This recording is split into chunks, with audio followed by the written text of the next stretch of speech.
Hi, Dr. Steve Day here from Systems and Outsourcing. Today, I'm joined by Punit Bhatia, who is a privacy expert. Not only that, he has written four books on the subject and is a data privacy consultant for both small and large businesses.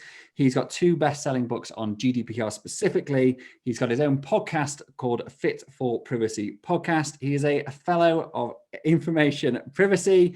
And it's my absolute pleasure to have him on the podcast today and to hopefully unpick and unravel this mystery that is GDPR and what us small business owners should be doing about it.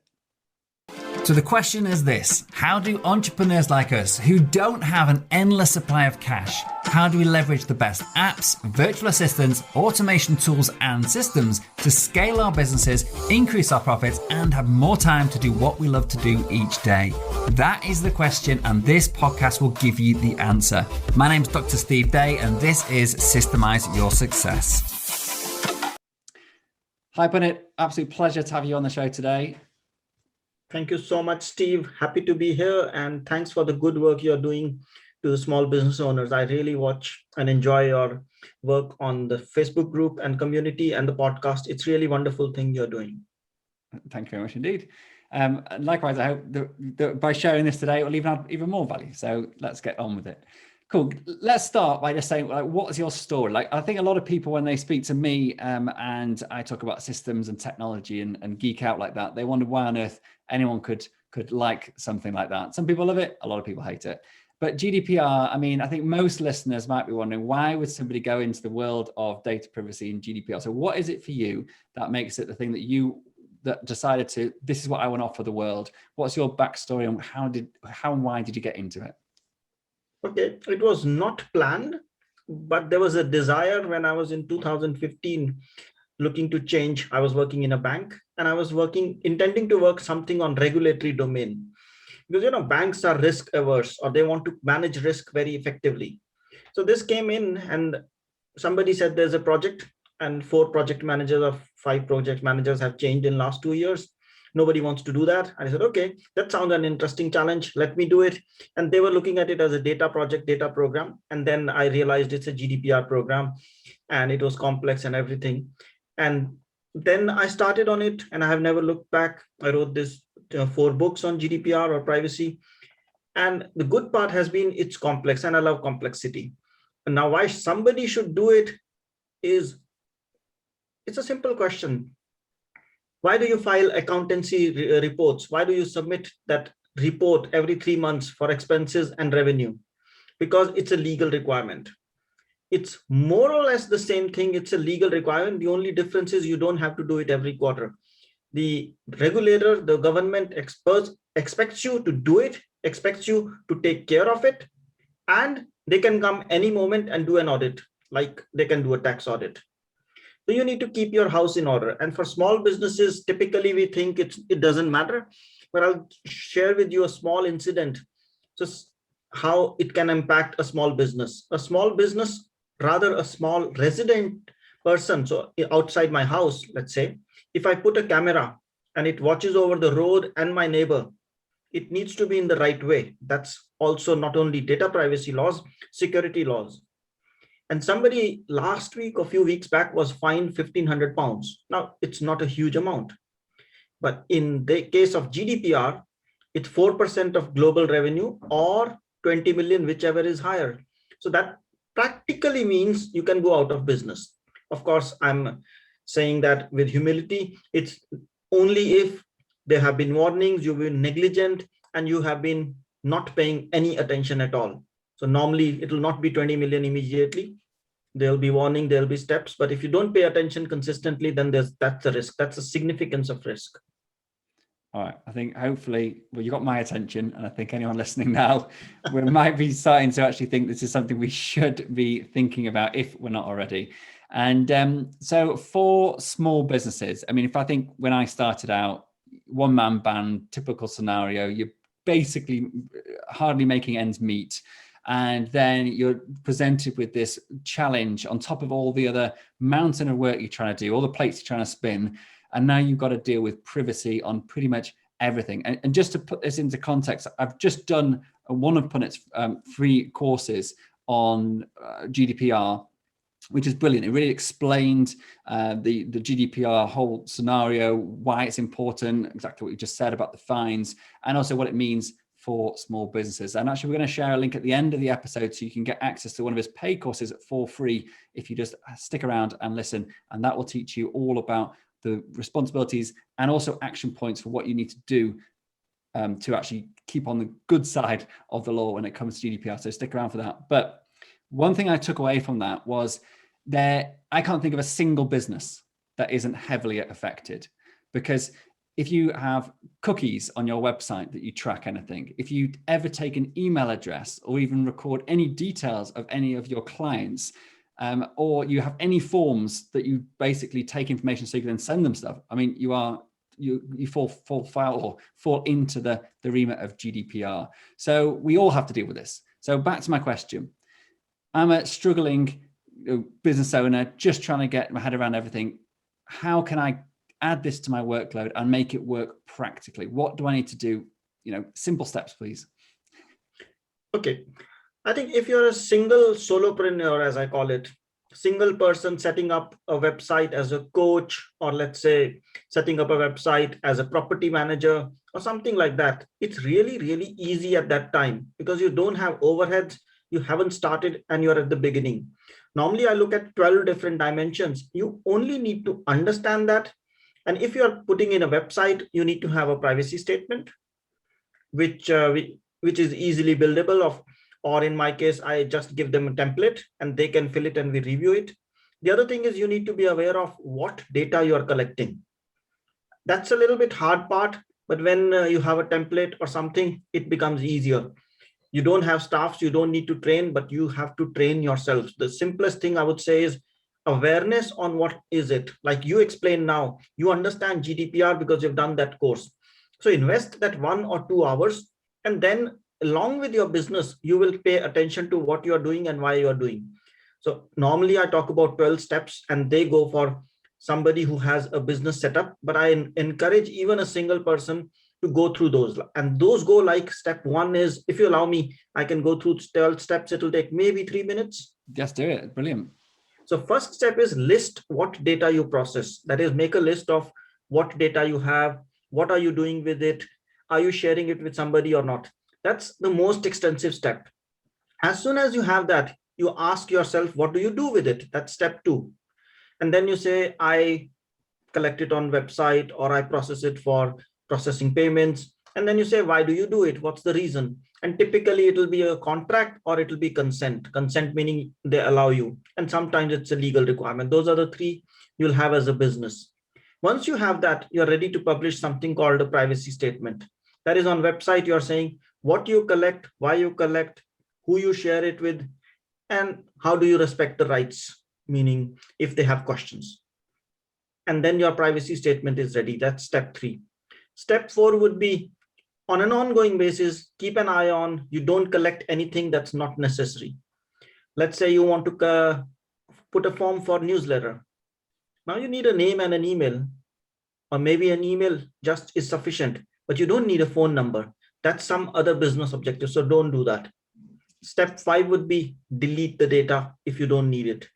Like, this client will never, or this prospect will never become your client, so don't keep it forever. Next is put some security measures, like we say, have a password manager, don't keep data unattended, don't share your passwords, and things like that. That's step 6. Step 7 is, if you're getting people to, let's say, Philippines or anywhere else where you want to save some cost and have a virtual assistant, look at your contracts.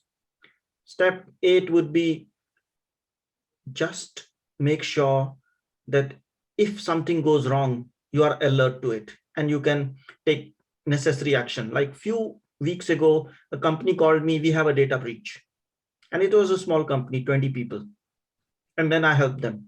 Then step 9 would be, if a customer asks you about GDPR, you don't say, what's GDPR? I don't know. I mean, be a little bit aware and give a polished answer, and I call it respect their rights. Step 10 would be train yourself and train your staff. Step 11 is, whatever you are doing, make a list and keep a document.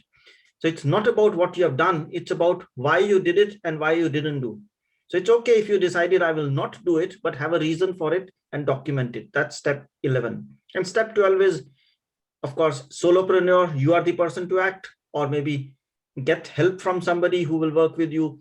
Like some people come to me and say, can you be our point of contact for privacy? Then I'm their point of contact and we charge a nominal fee. Otherwise, if you're 20 or 30 people, then identify a person who will act and who will be supported. So these are the 12 simple steps that you need to follow. And when you're a solopreneur, these steps will be limited to 5 or 6 because some of these things will be very tick in a box. Okay, brilliant. That is a practical, manageable list, I think, for most people. May not be exactly what we want to do on a Monday morning, 8 o'clock, but actually, if I had that list in front of me, I think that I could probably get through all that without a problem. So thank you very much for that. Okay, so you touched on working with people from the Philippines or wherever they are in the world outside of the EU. And this is something that is becoming more and more popular. It's at the heart of what I do in our business. So I do actually want to just pick up on that and just drill down a little bit into the detail on working with a virtual assistant or a contractor or a freelancer who's outside of the EU. And it's probably actually a lot of this still implies if they're working in the EU, you still have to still protect the data, even if you're giving it to somebody who's in the EU. So, but let's focus on, say, working with someone from the Philippines. So if I hire someone from the Philippines, they are often working for themselves. They're not a limited company or a setup company in the Philippines. They are a solopreneur in their own right. They would use their own computer, their own internet connection, and we wouldn't have any control over those things. And I know this is some of the things that were talked about in the course that I did before the other day, as I mentioned. So what are the key things that we need to consider as small business owners when working with freelancers such as the Philippines, virtual assistants in the Philippines, for example, who have their own setup like this? What are the key things we need to be aware of that maybe we're not already aware of? Or what should we be doing either before we hire them or if we've already got them like now to make ourselves compliant? The easiest answer would be to say you should have a contract. Now, what goes in that contract depends on whether the person is in EU or it's outside EU. Now, if you were to go to a lawyer who wants to make life complex, or if I want to make life complex, then I would talk like you need to sign a data processing agreement. But essentially, it's a contract which says what data they'll be processing, which says what securities do you expect from them? Like you expect them not to share that personal data with anyone else. You expect them to report to you if something goes wrong, like they lose their laptop or their laptop is hacked. So those kind of measures you need to put in place. And then you need to say, what type of data is it? Is it personal data? Is it sensitive data? Is it children's data? Or what's the risk? Like, let's say you have a VA and he or she is only looking at the name and email. So what risk can you create with the name and email? That's fine. But now that VA for somebody else will have access to credit card details of people. Wow, now we are talking, because if credit card details are lost, then you have a risk. So then your contract would have to be far more stronger and have to have reasons on how do you protect this credit card data. Okay, I think that's something that maybe not credit card data, but I'm thinking of other sensitive information. So a lot of people I work with, and myself as well, in years gone by, property landlord, you often get ID, so passports, driving licenses, maybe bank statements, that sort of information of that sort of nature. I'm pretty sure that falls into that sensitive category. And Sure. so if you wanted to work with someone from the Philippines and they're going to help you with the online booking or, checking out potential tenants and all that side of things. So when you say you need to have additional things in the contract, is it enough just to obviously with guidance state these are, because you're dealing with sensitive information, this is what we expect of you, but how can you enforce that? Or how, is there any way that, I guess, if we state it in the contract and then for some reason something goes wrong, can we be liable, or can it fall back on us, or what can we do practically?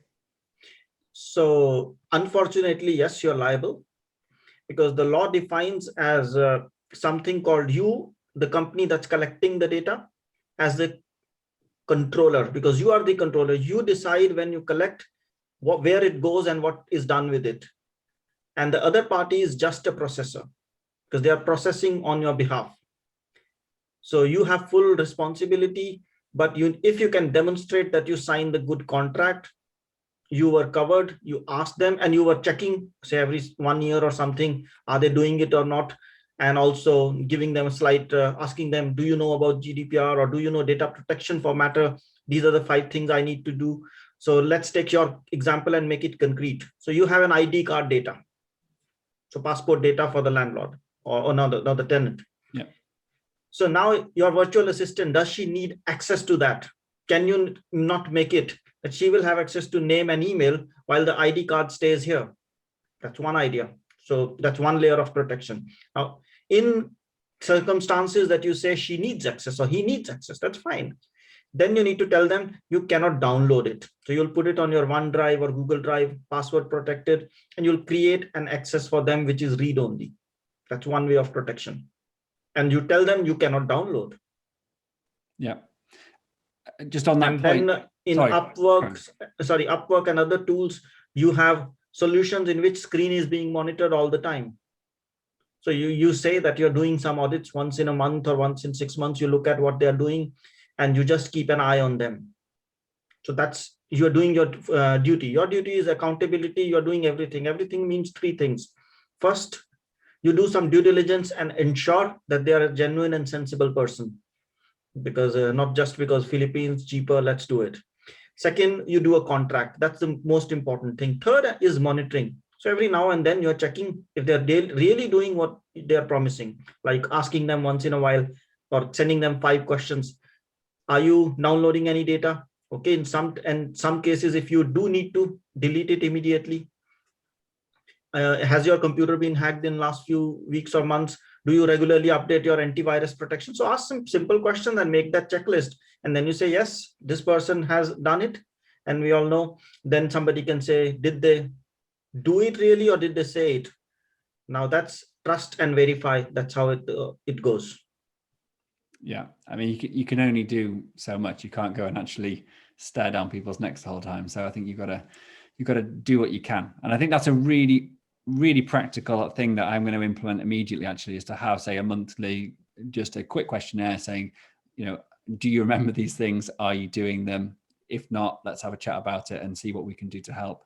And it may be, for example, I'm thinking of virus software. Maybe it's paying for decent virus software.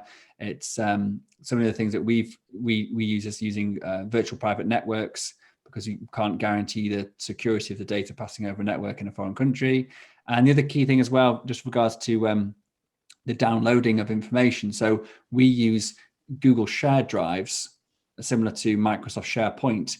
And on those, you can actually prevent people from being able to download a copy, even copy and paste on the screen. And so those steps that we took to actually prevent the potential of someone being able to do that on anything that is sensitive. So, yeah. Cool.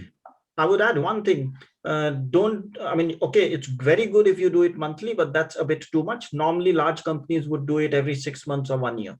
Okay, good. Yeah. Noted. That makes it easier. Good stuff. I like that. Okay.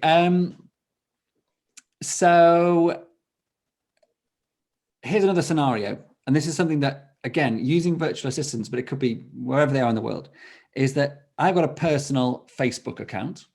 And so in there is a friends list. And then I can obviously see people's names and profiles. Obviously, that information is publicly available. But if I share access to my Facebook account to a third party, is there any issue with that, as long as I have the things we talked about in place? So there are 2 things here. One is, you mentioned you share your profile with them. So when you have shared it with them, you have a purpose and you are consenting to that they can use the data. So that's a simple scenario, nothing to worry about. However, there's another scenario, which is these days, we are all smart. So we go to LinkedIn, search for people, and then we say, this person seems to be my ideal client, or on Facebook. And then you approach them. So there's the balance of necessity and balance of purpose. So first question is, why did the person put it on social media? What was their objective? Did they put it for you, or did they put it for themselves or for friends? So there's their responsibility and your responsibility. So you need to exercise judgment. Like somebody had a, yeah, it gets into the data theft, because you have heard the story. Somebody posted, I'm going on vacation, the thieves know it, and then they do a theft. So is that legal? No, it's not. And it's same thing with data. Somebody posts something and you make a note in your database, he has 2 children, just because he posted his photo with the 2 sons or 2 daughters. And then if you're making those notes, that's creepy. Because that's interesting, actually, because I actually was having a conversation the other day. This is, no, not the other day, this morning. We're talking about a sales process that we're putting together. And one of the suggestions was that, so when someone books in a call, consultation call, should we pop into Facebook social media, have a look at their account, get as much information about that person as possible, update it onto the CRM. So then when we have that call, that we can sort of we have a background on that person. So by recording all that data, because it wasn't the intention of it, that it wasn't the intention it was put there, that is actually what you're suggesting is actually possibly in breach of GDPR. Not exactly. I'm saying it depends, and let's say where it depends. If you are reading that data, that's simple because it's available in public domain and everything. But now you're saying you're connecting your CRM and feeding that with all that information. The question goes back, in your privacy statement that's on your website, do you tell them? Okay. So as long as you're explicit with what you're going to do and how you're going to do it, it's then up to people to then decide. But they would have no choice about what you're doing. But I guess it's publicly available. So that's the key. You need to be transparent. So yeah, you need to be telling them what you do and tell them transparently. And then, so once you are transparent, they have the choice to come back to you and exercise a right. And that time, there's no surprise, because you tell them this data I have about you. And they say, I'm surprised, but it was listed in the privacy statement.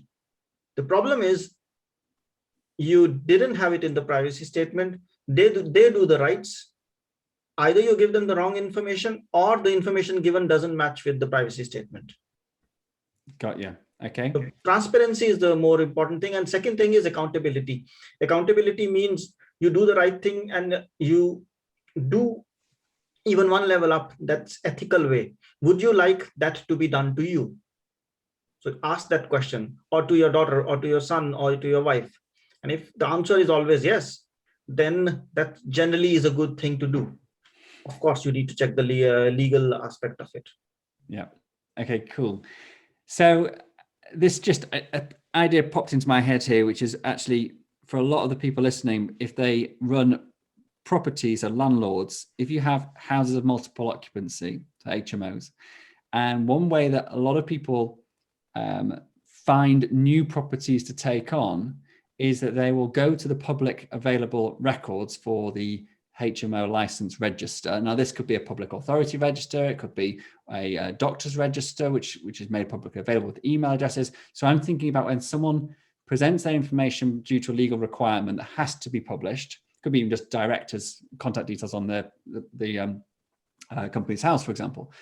And then you're going to use that information. So if we go back to the example of the landlord. So I go on to get the HMO list. So it's got a list of landlords and their addresses.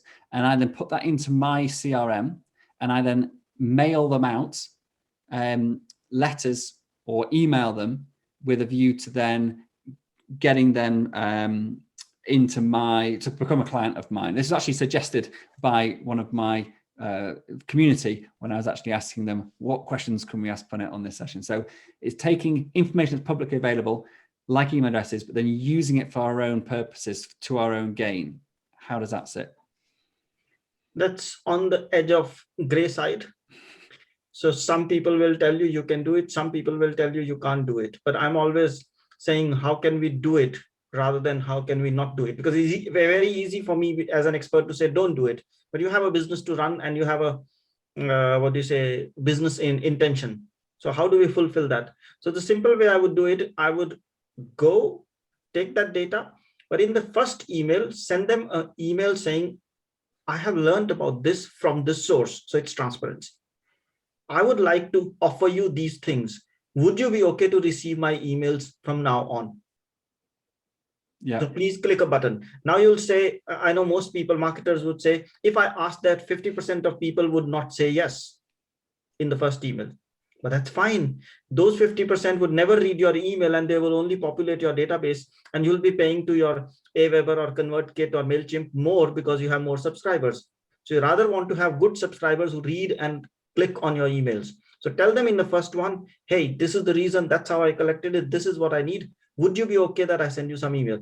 And it's fine. You can again send it 6 months later, but what's the point of keeping that email for forever? You can again get the download or scan from a company's house. Yeah. Okay. And that's actually another question I had was, realistically, from a practical point of view, if I get someone's email address and I'm pinging them emails every week, newsletters, whatever, however often you do it, every day for some companies, and no, somebody doesn't open any of my emails for 6 months, or is there a time period when we should be thinking, you know what, I need to get rid of this person because they're not interested, and I could be in breach of GDPR if I don't delete them? Right. It's already a GDPR breach when you're sending them the emails in the first place. But if they've opted into something, so I've got the email address Right. for legitimate reasons, I've got their consent, I'm emailing them, but they just don't open them. Yeah. So it's an accountability principle. So GDPR does not say 6 months, 1 year, or 2 years, but it's your business. You need to decide what is a relevant time. Because if somebody has not read your email for 1 or 2 years, do you as a business really need that data? I don't think so. So there's something wrong with the customer or the email or your product. It's probably just inflating your ego because you've got a bigger list, Yeah, I mean, it's good to have a bigger list, but then your open rate and click rate would also be low because of those people. So when I work with large companies, typically we say every 1 or 2 years, and I'll give them the choice. And some say, no, we will do it 3 years. So when we work with large companies, we say every 1 or 2 years, look at your list and ask them for consent again. So refresh your consent. So somebody opted in, ask them, hey, you've been on my database. We see this. Would you like to continue to receive your emails? I have a gentleman, I won't name him, and I get his emails, and I love his emails because every time he launches his product, first he sends me an email saying something like, today it was fear versus resilience. And he explains me, and then in the end he says, I'm launching a course on this. If you want to be part of that mailing list, please click here. And he would send me 3 emails like that. So I'm not on that list until I click. And then I'm in that email, and then he's selling me. And sometimes I do it for learning. Sometimes I do it for fun, saying business, how other businesses are working, but that's how it is. So you don't lose out customers. Rather, you get more fine-tuned, more relevant customers. And you don't annoy the people that aren't ready to buy as well. Indeed. And you're also reducing your risk. Yeah. Okay. Really practical, good advice. This really falls on quite nice, actually. A couple of questions about opting in, because I think this is, again, one of those gray areas. When you go onto, we use ActiveCampaign at the moment, we use HubSpot in the past, we've used MailChimp, we've used Infusionsoft, which now Keep. They all have different options when you go to the GDPR bit, and you can go tick a box, yes, do the GDPR bit, whatever the software calls that. And it's like, then you have a list of options, and it's like, from memory, it's like implied consent, single opt-in, double opt-in, triple opt-in, whatever it is, and there's always, there's so many options, but so which one should we go for? Is there a practical solution that we just say, look, that's the one you go for every time, done? I'll tell you what I go for myself, because as an entrepreneur, I myself had that same challenge. Because when you go to some, they say double opt-in, the first email, the second email, somebody should click and everything. But what's practical and what's relevant? The law says you have to have consent. It doesn't say consent twice. If in your form, you're saying, this is what you're signing up to, and this is what you will get, and you're not bundling up things. Like I'm signing up for an event and then the newsletter is coming for free. That's not happening, let's say. Then you sign up and you tell them what they will get. You don't need a double opt-in or triple opt-in. And at that moment, allow them to have all the options. Do you want to get this? Do you want to get that? Do you want to get that? Or maybe in the first email, ask them, what do they like to subscribe to? What are your options?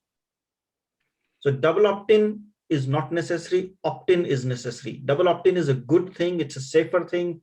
It's more nicer because you're able to get more qualified leads, qualified customers.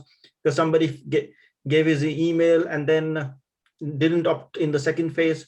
But it protects you against fraud, because somebody else, I may log into your website and give somebody else's email and do that. So it protects you from that. So that's why it's a safe option, but it's not a necessity. In terms of necessity is consent. Somebody has voluntarily said, yes, I want to have this. So when you ask email name and below it, you write, this is our privacy statement. This is what you are signing up to. Yes, I agree. Okay, so just on that note, because if, for example, and this is a really common scenario, and we do this in our company as well, so I know lots of other people do it. So I say, someone goes, get this free resource, it's amazing. And I go, I want that. So I give my email address and my name, so that I'm happy with that. And if I was just getting that, I mean, I wouldn't even need to, in my eyes, tick a box. It's like, well, it's implied that I'm actually putting my email address in. There needs to be the privacy statement, I'm sure. So you agree to privacy statement, I guess. But then if there's a statement there, which I've seen on many websites, or if in the privacy statement, it says, by downloading our freebie or offer or lead magnet, you are consenting to us following up with further promotions for our services, newsletters, events, products, etc. You're saying that that's not really allowed, or really not allowed? Both. Simple. Let's get it right. First thing, when you have a form, underneath it, you can say, we respect your data, or we respect your privacy. If you wish to read our privacy statement, here it is. You don't have to ask for I accept. That's not necessary. Okay. However, if you now want to offer them, do you want to receive emails for this and that? Then you can already classify or tag your customers. That's possible. Now, saying that you are asking them for a free gift and then putting them into all sorts of emails, I think if you're giving them the option to choose which type of emails they can get, that's a better one. I like that idea. Not a lot of companies do it. And I see that's a risk they are creating, because it's a binary thing. Either it's an in or an out. So from free gift, you usually say in the terms, you will get this topic and related emails, and that's fine. But afterwards, the challenge is you are having a binary. If the customer goes, he goes out of all the things. Now, I won't name the company. I subscribed 4 weeks ago to their webinar, and I have been opting out and out and out for last 2 weeks because they have classified me into so many things. So you can, rather than unsubscribe, you can make it a granular unsubscribe, which is possible, I think, in Infusionsoft and those advanced softwares. In the other ones, you have to make it more granular yourself, and that's a pain. But most of them, you can create some sort of list or form, and it's like when they click unsubscribe, I want to keep subscribed to X, Y, and Z. But I really like the idea of actually on your opt-in form, so they're going to get the freebie anyway. That's implied consent. But then you can say, do you want to subscribe at this moment to X, Y, Z lists? Whatever it is, promotions, services, blah blah blah. And I think that's a really nice way of doing it, because you can always follow them up anyway and say, hey, you've got our freebie. Here's a follow-up email about the freebie. So that's all of implied consent. While you're here, do you want to get something else as well? So you can keep asking them, do they want to be added to other lists? But you're not sort of just sending them stuff randomly without their permission. So I sort of like that approach. Or there's even other elegant way, and it's a choice business has to make. So I subscribe into your workshop or a free gift, and then you send me an email saying, by the way, we saw that you opted for this. You may like this. If you don't want to get emails like this, or do you want to get emails like this, please opt in. So in the first email, you're giving them 5 opt-ins. Yeah. All right, brilliant. That's, again, super practical, implementable. I like this. this is what I wanted this interview to be. So this is absolutely brilliant. I think a lot of people are going to get huge amounts of value. Okay, so I think I actually covered most of the questions I had. I even covered the one from the community that I really wanted to get in. So I guess the last question for me before I go into my sort of roundup questions at the end is, how do you actually help small businesses? So let's use me as a case study. So, I'm a relatively small business. Still have questions. I do have, thankfully, we did do a GDPR audit about 18 months ago. And so we went through this process and we have certain things in place. But I guess there's two scenarios. One for someone like me who may need a refresher or may need to make sure I'm doing some things more regularly, because I must admit I've not reviewed things in a while. So I'll be hands up about that one, and I'm going to go away and do that after this interview. So there's that scenario. And then I guess there's the scenario of, how do you help people who have just basically no idea, they've not even looked at it, they may be in breach of lots of things because they haven't considered it. So I know as a businessman that the challenge is costs, and everybody wants to control them, and especially when you're setting things up. So what I do is I offer 3 levels, and most of them are do-it-yourself options, because they don't want to pay consulting fees of 200 euros an hour. They don't want to, and it's natural. So we have to understand and respect that. So the way it works is they need to be aware of it. So like we said, we will give them the course for free in this call. So there's an awareness course with which they go there and they learn about what is GDPR, what are their responsibilities, and what actions they have to take. So they know it. So they have the insights. Now the question is, do they want to do it themselves or do they want to ignore it? If they want to ignore it, we can't help. But if they want to do it, either they do it themselves, search, or I have something called a privacy kit, in which they download 25 plus documents and manage it. Now, some of them say we need additional help because the document is document. How do I fill it? What do I need? So we've created something called a step-by-step guide. So with that, for each document, there's a video which they have access, and then they can fill those documents. So that's completely do it yourself, and you can get it done. Now, of course, some people, as they grow, they need some assistance, some guidance, some questions. Like there's a lady who calls me often saying she has a property business and she is a stylist as well, meaning a fashion, whatever. So what she does is she says, hey, I need my privacy statement in place. I need a cookie statement in place, and I don't want to write it. So I help that. And then there are some others who say, I think I have frequent questions. And then if you have frequent questions, every time I'm going to ask, what is your business? What is the scenario? So what they do is they pay me a monthly fee, a retainer, and I help them on that basis. But that's for more advanced, somebody who has say, I think 30 plus staff, and they have regular customers, and in their business, they are always touching privacy one way or the other way. For most people, the first and second step, or maybe the third step with the step-by-step guide is more than enough.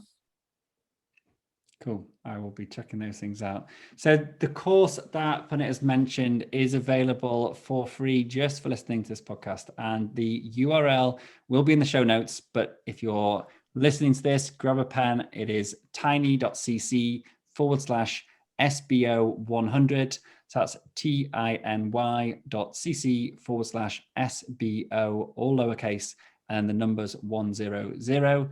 And the code to get free access is SBO100, again, all lowercase. So tiny.cc/SBO100. Okay, so couple of signature questions that I just want to fire at you if you want.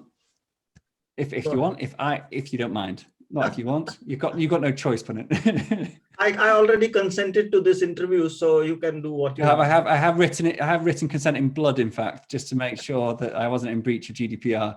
Okay, so who do you think would be a great podcast guest for this podcast? For this podcast, apart from you, of course. You already had Rob Moore. I did. Yeah. So you had the one person. The other one can be Paulo Mohani. Okay. Yeah. That's a good one. I've not thought of him. So brilliant. Okay. The title of this podcast is Systemize Your Success. What does success mean to you? Success means achieving what you want. I know it's a business podcast, so we typically say it's a business success, X number of customers, Y amount of money and everything. But success is essentially what you want to achieve. If you achieve that, that's success. It may be you wanted to go for a walk, you did it successfully, that's a success. And now, if you do it every day, 365 days a year, that's greater success. So success is anything you want to achieve, you want to do, you do it, and that's the simplest definition of success in my mind. Good. I like it. And finally, do you believe you can systemize your success? Of course. And why? This simple thing is, so let's keep the example of you want to go for a walk. The question is when? And then you say 6 o'clock in the evening. Okay. How do you make sure that 6 o'clock you go every day? Because sometimes you may get stuck. So you set up a reminder, you get an alert and things. So that's systematizing in the simplest sense. And when you're managing a business, it's the same thing. Now we talked about GDPR and there should be an annual audit. How will you remember after 1 year? Because there'll be 100 other things at that moment. You'll put it in your diary. That's system. Same way, you want to ask your VA to take care of a few things. How will you do it? You'll put it in the contract and then ask her every 1 or 2 years saying, have you been doing this? By the way, let's have a review of how you're progressing on the contract. By the way, there's the security section, data protection section.